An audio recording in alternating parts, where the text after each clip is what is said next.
Permisi, Bu. Anak-anak siapa nih Paman? Ini Bu, si Fatir ini keponakan saya.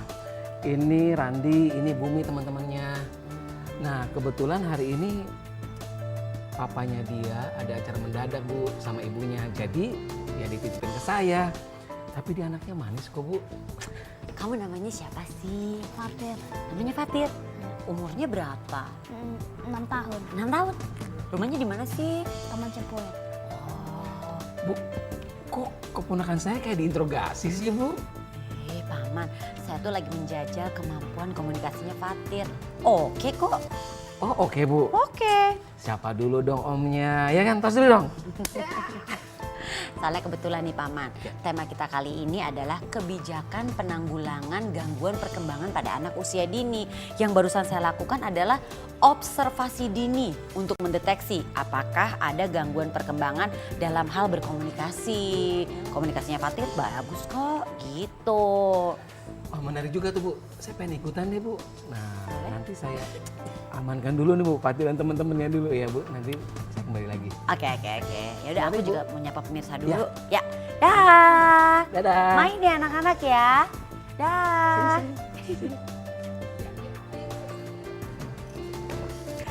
Apa kabar ayah bunda dan bapak ibu guru tercinta? Senang sekali saya Novita Enji dapat kembali menjumpai Anda dalam Insan Cerdas Berakhlak Mulia. Seperti biasa kita akan berbincang-bincang mengenai pendidikan anak usia dini. Ayah bunda dan bapak ibu guru tercinta, di Indonesia banyak kasus kelainan pada anak yang terjadi karena gangguan perkembangan pada anak usia dini yang terlambat diatasi. Pengetahuan mengenai tahapan perkembangan anak merupakan bekal utama bagi orang tua dan pendidik. Melalui berbagai cara, gangguan perkembangan pada anak dapat terdeteksi sejak awal. Bagaimana cara mendeteksinya dan mengetahui hal tersebut? Ikuti perbincangan saya bersama dengan seorang pakar.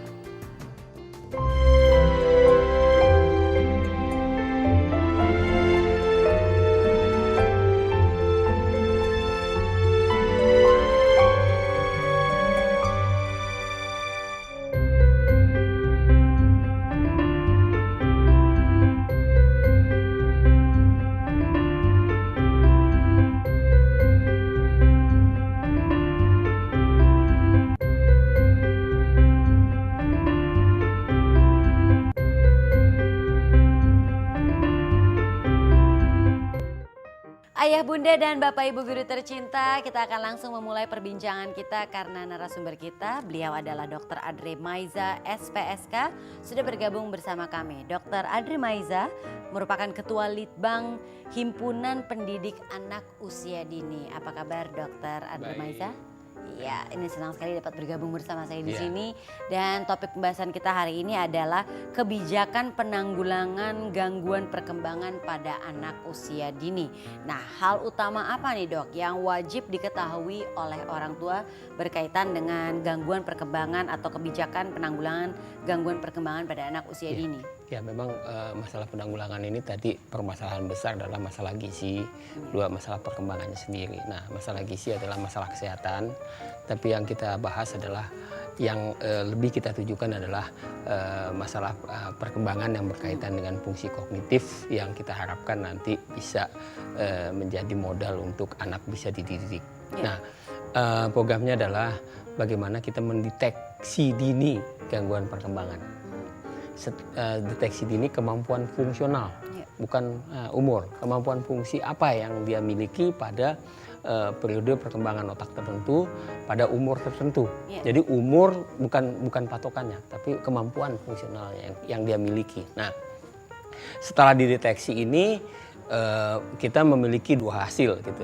Yang satu yang ada gangguan perkembangan, ada keterlambatan perkembangan. Yang satu yang perkembangannya optimal. Ada satu lagi sebetulnya yang mengalami gangguan, kalau tadi keterlambatan. Nah, yang mengalami gangguan perkembangan dilakukan restorasi, yang dinamakan brain restoration. Jadi dilakukan stimulasi khusus. Contohnya anak dengan masalah gizi. Kita nilai pakai instrumen kemampuan fungsional tadi ada gangguan fungsi. Nah, fungsi-fungsi yang sudah dia miliki itu perlu kita tingkatkan, dan fungsi yang belum muncul itu yang kita lakukan stimulasi. Nah, selama ini perbaikan gizi kita hanya berbicara mengenai bagaimana memberikan nutrisi yang cukup. Tapi problemnya adalah bahwa anak ini juga harus siap untuk belajar. Nah, secara spesifik apa yang akan terjadi jika terjadi gangguan-gangguan tersebut yang seperti yang tadi dokter jelaskan? Gangguan spesifik itu muncul karena adanya fungsi-fungsi di otak yang rusak akibat dari nutrisi. Nah, jadi kalau spesifiknya secara garis besar, satu, perkembangan motorik, misalnya adanya refleks-refleks yang patologis, tidak munculnya refleks-refleks koordinatif.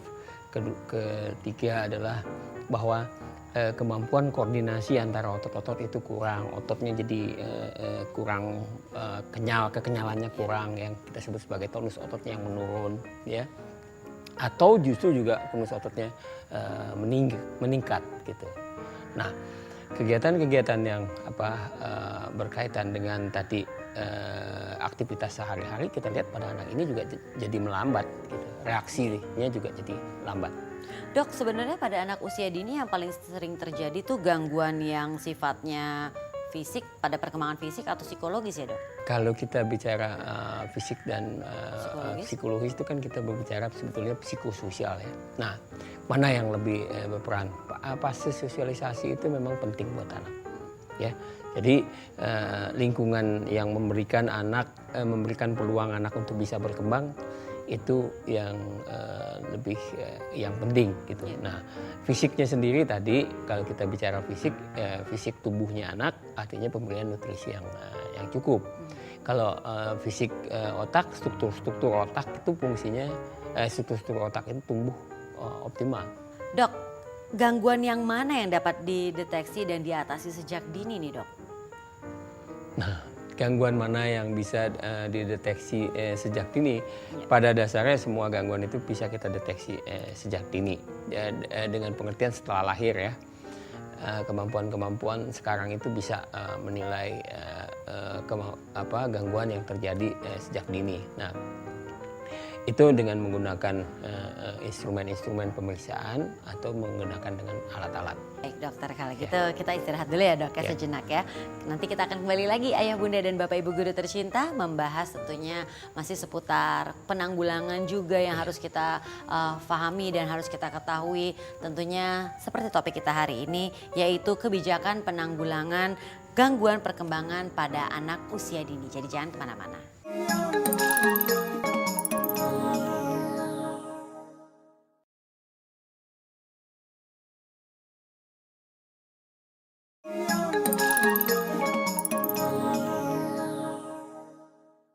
Ayah bunda dan bapak ibu guru tercinta, Anda masih menyaksikan Insan Cerdas Berakhlak Mulia bersama dengan narasumber kita Dr. Adre Maiza.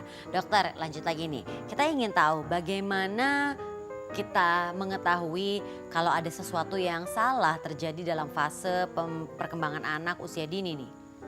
Ya, bagaimana kita tahu? Artinya kita harus memiliki pengetahuan untuk mendeteksi dini gangguan perkembangan itu. Ya. Nah, setelah kita memiliki pengetahuan untuk itu, kalau kita nilai ada gangguan perkembangan dengan catatan keterlambatan ya, belum juga kita sebut sebagai gangguan, itu kita bisa langsung menanyakan ke petugas kesehatan ya di puskesmas atau dokter spesialis anaknya langsung untuk penanggulangannya. Ya, berarti sebagai orang tua dan juga pendidik harus cermat mengamati ya dok ya perkembangan anak-anak kita ya dok ya.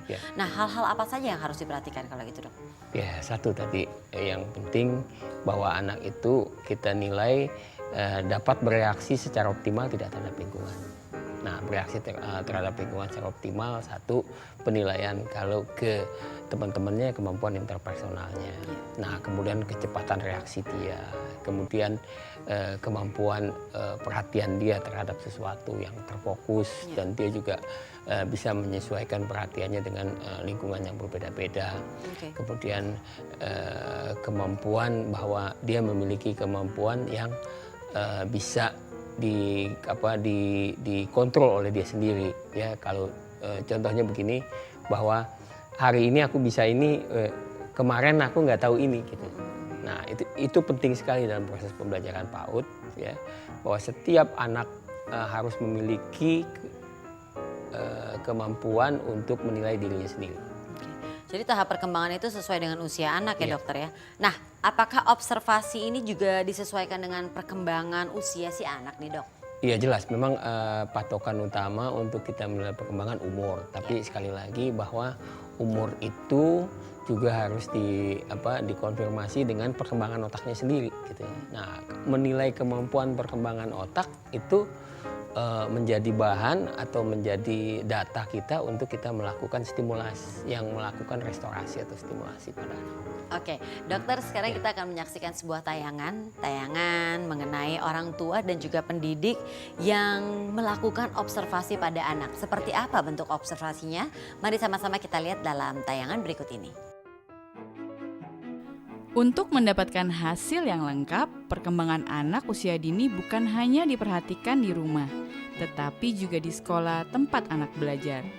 Guru yang merupakan wakil orang tua di sekolahlah yang melakukan tugas mengikuti perkembangan anak di sekolah.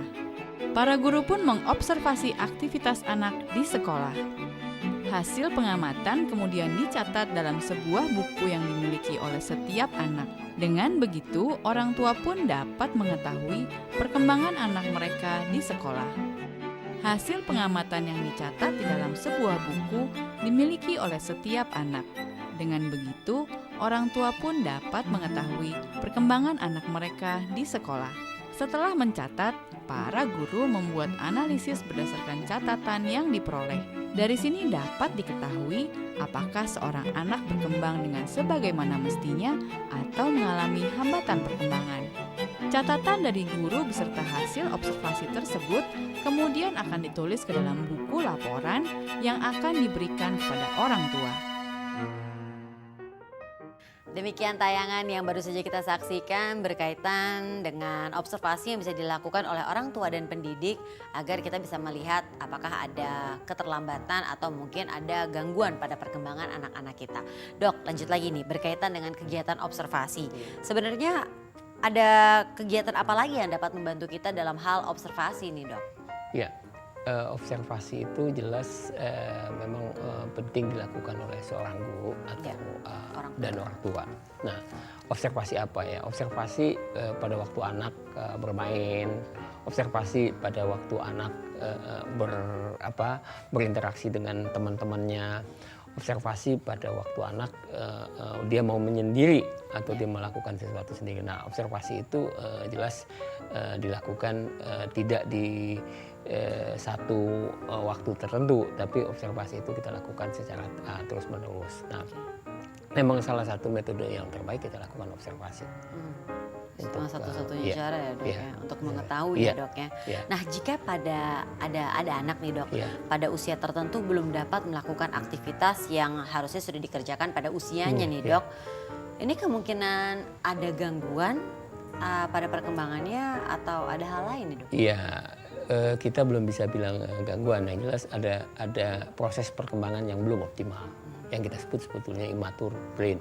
Jadi otak itu belum berkembang optimal untuk periode itu. Gitu. Nah, jelas bahwa itu menjadi satu acuan penting, ya, bahwa ini otak tidak berkembang optimal, belum berkembang optimal, belum kita sebut juga sebagai gangguan. Nah, kapan kita berbicara mengenai gangguan? Ya itu nanti dokter yang akan menentukan ada atau tidak gangguannya. Oke, baik dokter. Kita akan istirahat lagi sejenak dokter. Nanti kita akan kembali lagi ayah bunda dan bapak ibu guru tercinta. Jadi tetaplah di Insan Cerdas Berakhlak Mulia.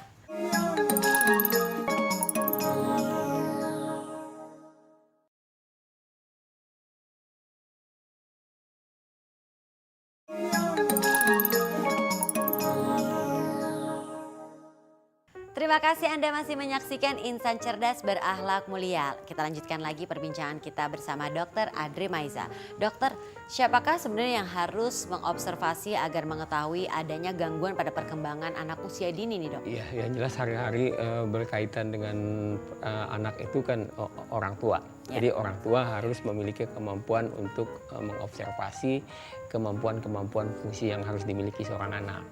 Nah kemudian anak itu kan pergi di sekolah, artinya guru juga harus ikut mengobservasi. Nah begitu mereka melihat ada hambatan di dalam proses perkembangan itu, mereka merujuk ke tenaga kesehatan.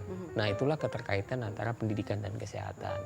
Jadi kesehatan itu menunjang pendidikan. Nah nanti di kesehatan mereka juga berjenjang dari mulai puskesmas, rumah sakit, dan di rumah sakit juga ada subspesialisasi tertentu yang menangani itu. Nah apa bedanya? Kalau di puskesmas jelas tenaga perawat itu harus memiliki kemampuan untuk mendeteksi gangguan-gangguan fungsi tadi.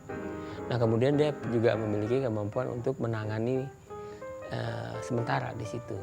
Nah kalau di tingkat yang lebih tinggi di rumah sakit, artinya dokter itu sudah menetapkan diagnostik definitif. Oke. Definitif ya. Jadi itu dilakukan oleh dokter spesialisnya. Oke. Nah dokter, mengingat pentingnya perkembangan anak usia dini ya, apakah ada program khusus dari pemerintah untuk menanggulangi gangguan pada perkembangan anak usia dini? Ya, pemerintah sebetulnya kalau pada anak usia dini ya yang tidak dengan gangguan perkembangan, bahwa sekarang sudah berkembang lembaga-lembaga PAUD.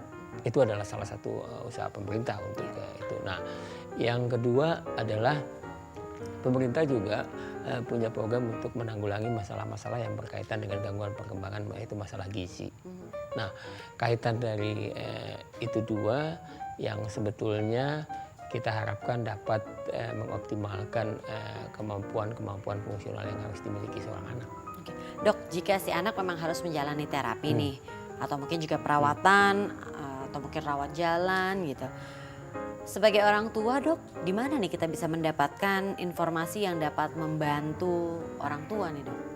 Nah memang secara khusus kita belum ada, tapi sekarang pemerintah itu memiliki sekolah-sekolah inklusif. Ya. Sekolah-sekolah inklusi itu menampung anak-anak dengan yang ada gangguan. Kemudian sambil dia sekolah, jadi dia tidak terpisah seperti dulu. Kalau dulu anak-anak itu dipisah, bahwa ada anak yang sekolah normal dan tidak normal. Nah sekarang anak ini dibaurkan menjadi satu, menjadi kelas inklusi. Di kelas inklusi itu anak yang masih mampu untuk bisa mengikuti pelajaran secara reguler diikutkan. Ya. Tapi ada hal-hal yang dia perlu dilatih, dia nanti dilakukan pelatihan untuk dia. Itu salah satu modalnya. Baik, dok, nanti akan kita lanjutkan lagi obrolannya. Tapi sekarang ini ada juga pemirsa yang sudah menyiapkan pertanyaan untuk dokter. Ini dia pertanyaannya.